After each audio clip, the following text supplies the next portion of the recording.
Hi అండి, నమస్తే. నేను ఇందిర. కమ్మటి నువ్వుల బీరకాయ పచ్చడి ఎలా తయారు చేసుకోవాలో ఇప్పుడు చూపిస్తానండి. ముందుగా అయితే మనం స్టవ్ మీద ఒక కడాయి పెట్టుకొని అందులో ఒక 2 స్పూన్స్ అంత నువ్వులు వేసుకొని మనం దూరగా వేయించుకోవాలి. మాడిపోకుండా దూరగా లో ఫ్లేమ్లో వేయించుకోవాలి. ఇవి బాగా వేగిన తర్వాత మనం పక్కన పెట్టేసుకోవాలి. ఇవి అందులోనే ఒక స్పూన్ అంత ఆయిల్ వేసుకొని ముందుగా కట్ చేసి పెట్టుకున్న పచ్చిమిర్చి నేను ఒక 6 వేసానండి. మనం కారం తినేదాన్ని బట్టి కొంచెం ఎక్కువ తక్కువ వేసుకోవచ్చు. అలాగే చిన్నది ఒక 2 టమాటాలు వేసాను, ఒక ఆనియన్ వేసాను.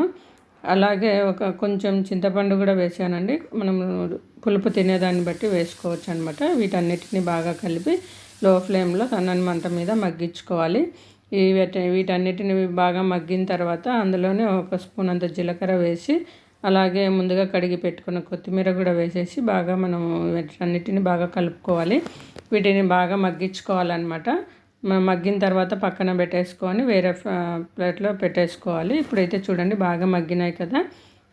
మగ్గిన తర్వాత మనం వేరే ప్లేట్లోకి పెట్టేసుకొని అదే ప్యాన్లో ముందుగా కట్ చేసి పెట్టుకున్న బీరకాయ ముక్కలు కూడా ఉన్నాయి కదా, అవి కూడా మనం సన్నని మంట మీద బాగా మగ్గించుకోవాలి.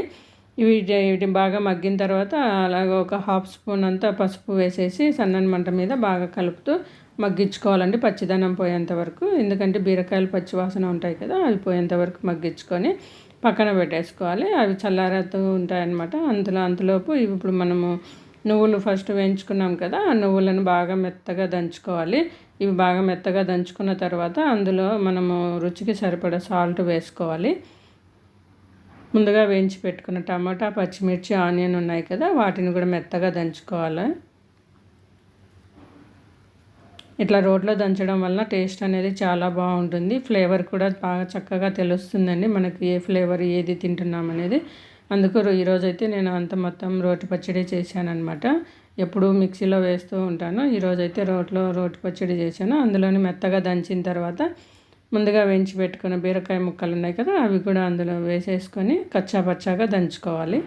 మరి మెత్తగా కాకుండా కొంచెం కచ్చపచ్చగా దంచితే మనకు ఫ్లేవర్ బాగుంటుంది, టేస్ట్ కూడా చాలా బాగుంటుంది. ఇప్పుడైతే పచ్చడి అంతా మెత్తగా నూరేసుకున్నాం కదా, ఇప్పుడు మెత్తగా అయిన తర్వాత ఒక ప్లేట్లోకి తీసి పక్కన పెట్టేసుకుందాం. మనకు ఇలా పచ్చడి చేసిన రోజైతే ఒక ముద్ద అన్నం ఎక్కువగానే తినేస్తామండి. ఎందుకంటే రోటి పచ్చడి కదా, టేస్ట్ అనేది చాలా బాగుంటుంది. మీరు కూడా తప్పకుండా రోటి పచ్చడి నువ్వులతో బీరకాయ పచ్చడి తప్పకుండా ట్రై చేయండి. ఇలా మరిన్ని వీడియోస్ తోటి మేము ముందుకు వస్తూ ఉంటాను. ఓకేనా అండి? Please subscribe. Thank you.